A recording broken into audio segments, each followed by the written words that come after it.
maybe they wasn't taught how to love me. They didn't know about the healthy love or God love or agape, or because they didn't receive that themselves.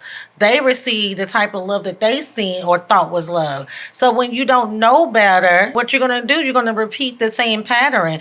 The reason I think there's so much fake love, because the definition of what's fake and real has changed. What people think is real be really fake. A time when men call good evil and evil good. And we are in those times.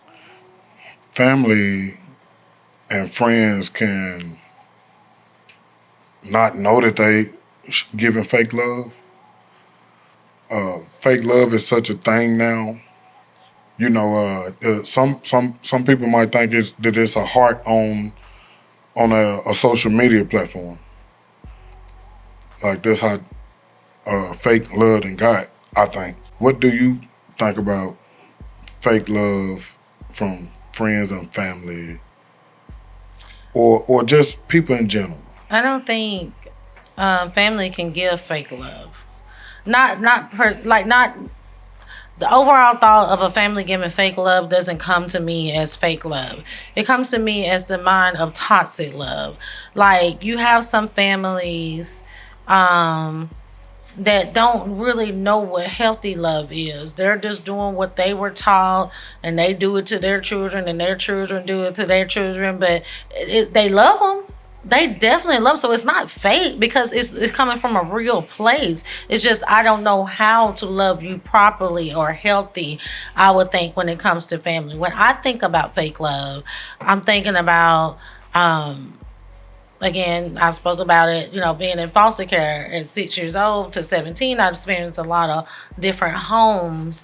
And some of the homes I was in, even though they didn't cause me no harm, no danger, what I'm saying, they was there for, they wanted to check, so it was kind of fake. You weren't really there to add value to my life. You weren't really there to make sure that I get something to help me in life. It was all about what you can get, but hey, I want to make sure you're okay.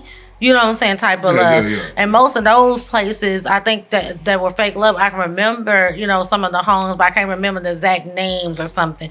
The people that I remember, names and the places, the homes I went to, or the parents I stay in touch with, where they really loved me. It was true love. It was good love. It was real love. It wasn't fake. So when I think about that, I think family gives toxic love, but I don't think the fakeness really come from family. I think it comes from those that we call family or treat like family or connected to us like family, and then they really on some fake stuff. I know it is there are multiple different types of love, but toxic love isn't one that I've heard of, and I don't think that. I think it's healthy love, like you spoke on, that's real love, right? Like, it is a such thing as that's not love, right? From a family member, even if it's being done to the child or the say a family member, unbeknownst to the person who's doing it to the person. You know what I'm saying? It could be happening out of ignorance. So toxic. So putting toxic in front of love is kind of an oxymoron for me, because they just don't go together. It's like oil and water for me, and so I would give you some pushback on that.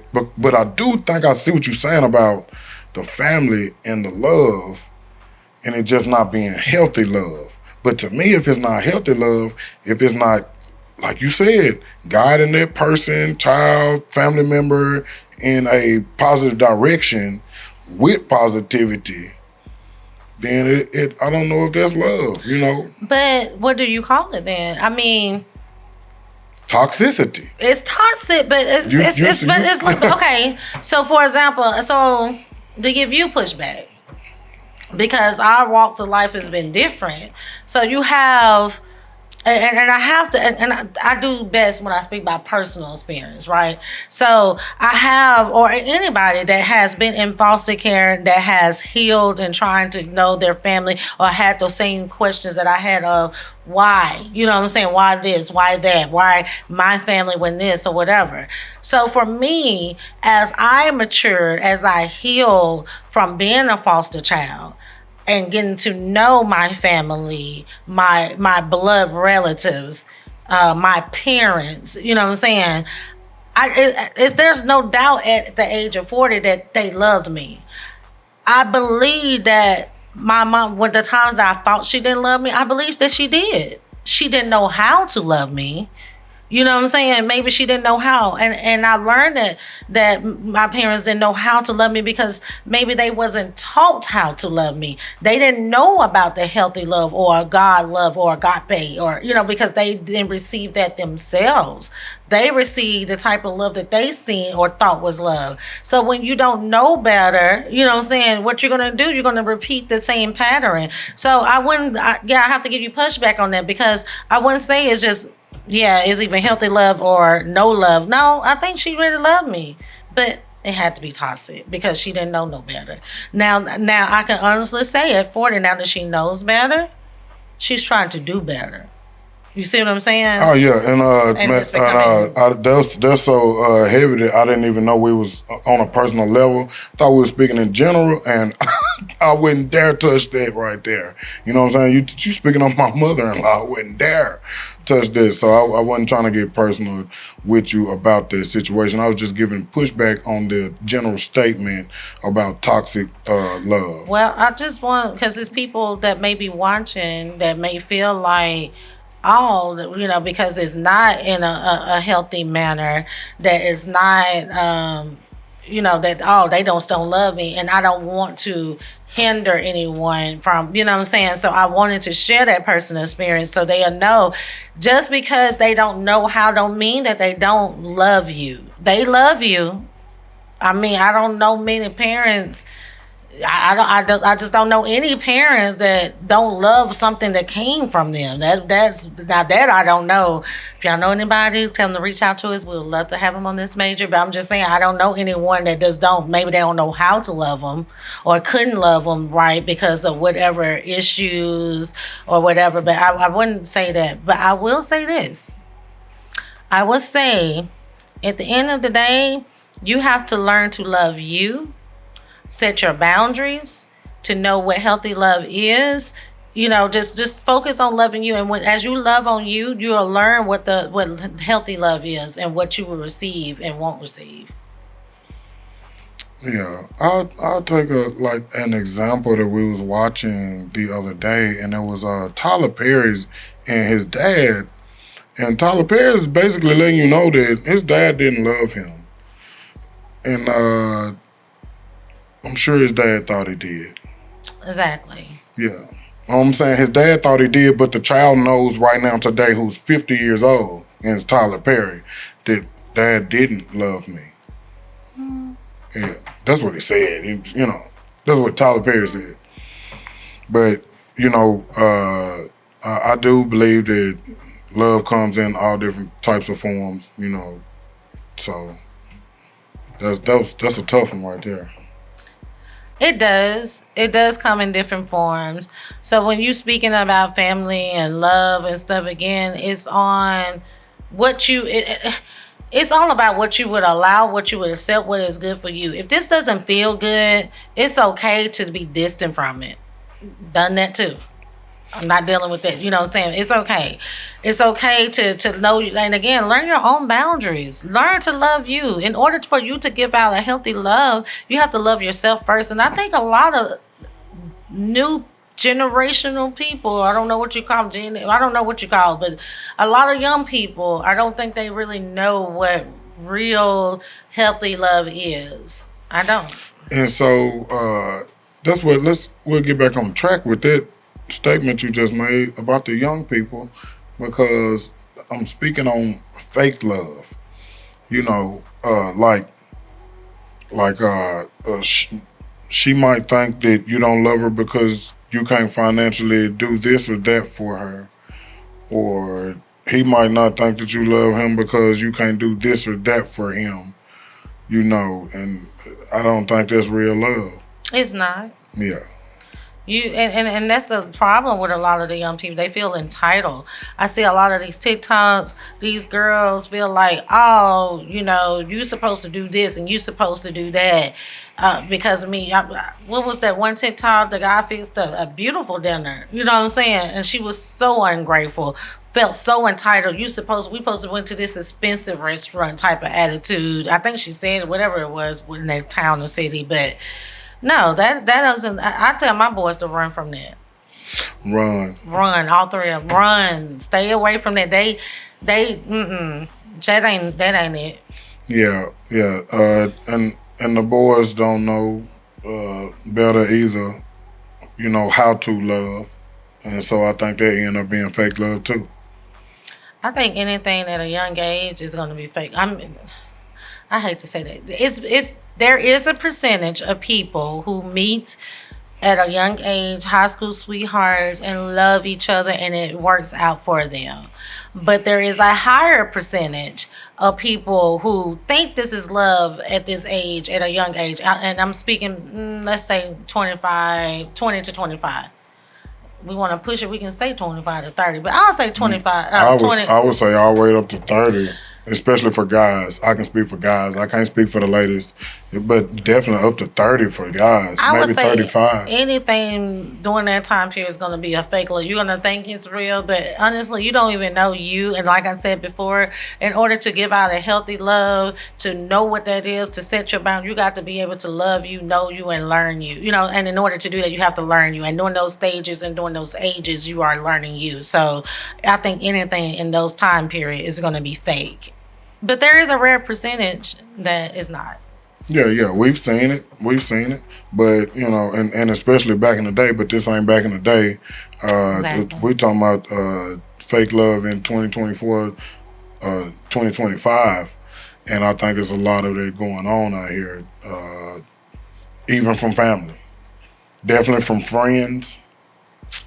Listen.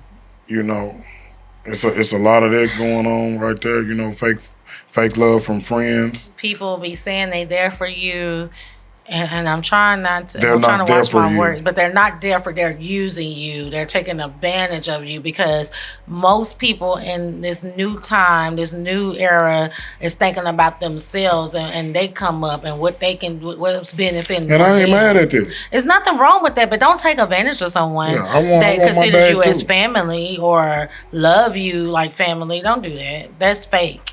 That's so fake. Yeah. People will take advantage of situations. Inflation's so crazy right now. The bag's so crazy right now that everybody should just stay out of everybody's way anyway. I talk to my friends on the phone, and we link up when we can. Mm-hmm. But we real friends. I love my friends for real. And I'm out their way, they are my way right now. We know what's going on, and we all trying to, go up with real love. Yeah, so man, right now, I'm out of everybody's way right now. I'm cool on the fake love, but I don't really experience that because I don't do new friends. And so I'm talking about what I'm seeing, outside. I'm talking about young co-defendants together. And then you getting told on, I'm talking about those type of things, you know what I'm saying? It's a lot going on out here, in them streets with the fake love. I think these times are built on fake love. You got social media, so people think, oh, all these people love me because they gave me so many likes, or they hardened so much stuff. That is not real love. And I gotta say it. Real love is knowing Christ, and anything that mimics Christ is going to be love. You can't go wrong with that. I like that. That was hard. Pause. I'm just saying. So all that, they liking and loving this, that's fake. Artificial. And you not really knowing yourself but expecting somebody else to love you, or you not getting to know, you don't even really know what really makes you upset. You looking for somebody else to validate a love for you when nobody can validate that. You have to love you and know what you want, and then they come and add to. But these young people think, oh, I'm gonna die without them, and literally be ready to kill. Like, I know so many young people that have killed over lovers' remorse. I think they do it on social media now too, as well. I think they do it on lives and stuff like that now. I think that happened a couple times last year with a couple young kids situation. But back to the social media aspect, I think that's just so artificial because this ain't an original thought, but somebody said it. It might have been a meme or something that I seen. Social media is just a highlight reel. It's just your best times. It's not. You're not posting when that bill was due. You ain't posting that piece of mail that says that you X amount of dollars behind on this and that. You ain't really posting what's really going on. You posting a highlight reel when you look good, when you're having a good day, your kids, this, that, and the third. And I think that's, for the most part, pretty true. It is, and kind of to especially for people who live just normal, regular life. People who make under 100,000. I'm gonna get off subject a little bit. Go ahead. Just but talking about social media and people posting. For majority, I think that's the reason for social media, to post your good times, to post positive, and positive energy, I guess, or information. But you have some people that be sharing so much of their personal life. I wouldn't do it. Like they're searching for some type of validation or looking for something that's to fill a void. And it's like, baby, this ain't it. You can post how many pictures you want to and how many people like, and it's going to give you a temporary high. But at the end of the day, whatever that was that you need to feel, it's still going to be there. It's still your 1,000 pictures is not going to, and their likes is not going to help you with whatever void that is. And it's so sad. And then, I ain't gonna lie, I be on social media and I be seeing some stories and I be wondering, like you done told me all of this. I want to know what happened afterwards. Did y'all get back together, girl? What happened? Did you get a divorce? They stopped posting for a while. Now you don't want to post no more. You done told me your whole life story. Yeah. You done told me your whole life story and everything this man did. What is going on there? But that's just off subject. But real talk, social media is not the place to fill that void.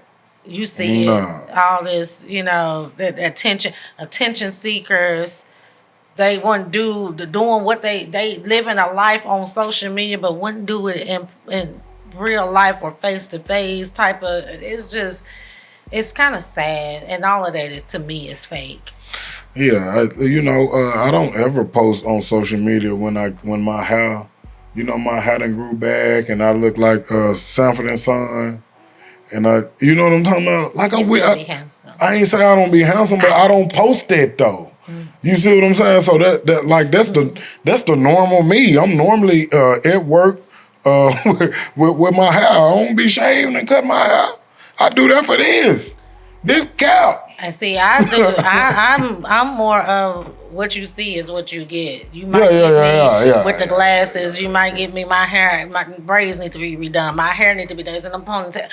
What you see is what you get. This is authentic, and I'm all for authentic. And Bay talking, but he will. You have, what I'm saying, post. But yeah, a lot of people put on. They put on for the media. It's fake, and the definition.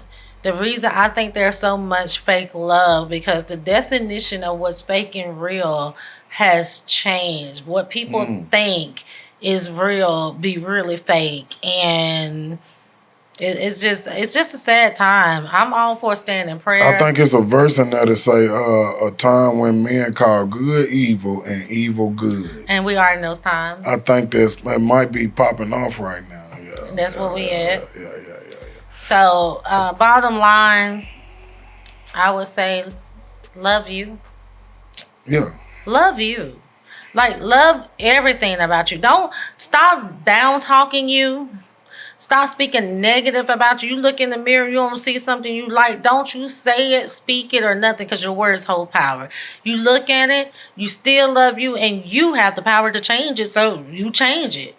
And moreover, love yourself not unto death, love God. You That feel part. me? That part. Yeah. God is the true definition of love. Because I know when you saying love you, that you're not saying love yourself in vanity. And some Right, I'm people could not. be taking it like that. I'm not. Love You're God right. over yourself. You're right. And then self. You know, the number one rule of life is self-preservation. It ain't the love you or, you know, it's self-preservation. So preserve yourself, but, you know, love God first. And that's it. God is the true man. Jesus is so awesome. He's the true definition of love and what love is. Mimic him, you won't go wrong. Love you, set your boundaries, and you don't have to and be the most authentic you. Be the most you that you can be, and keep thriving, keep leveling up, and set your boundaries, and you won't have to worry about dealing with the fake love. And that's major. And that's major.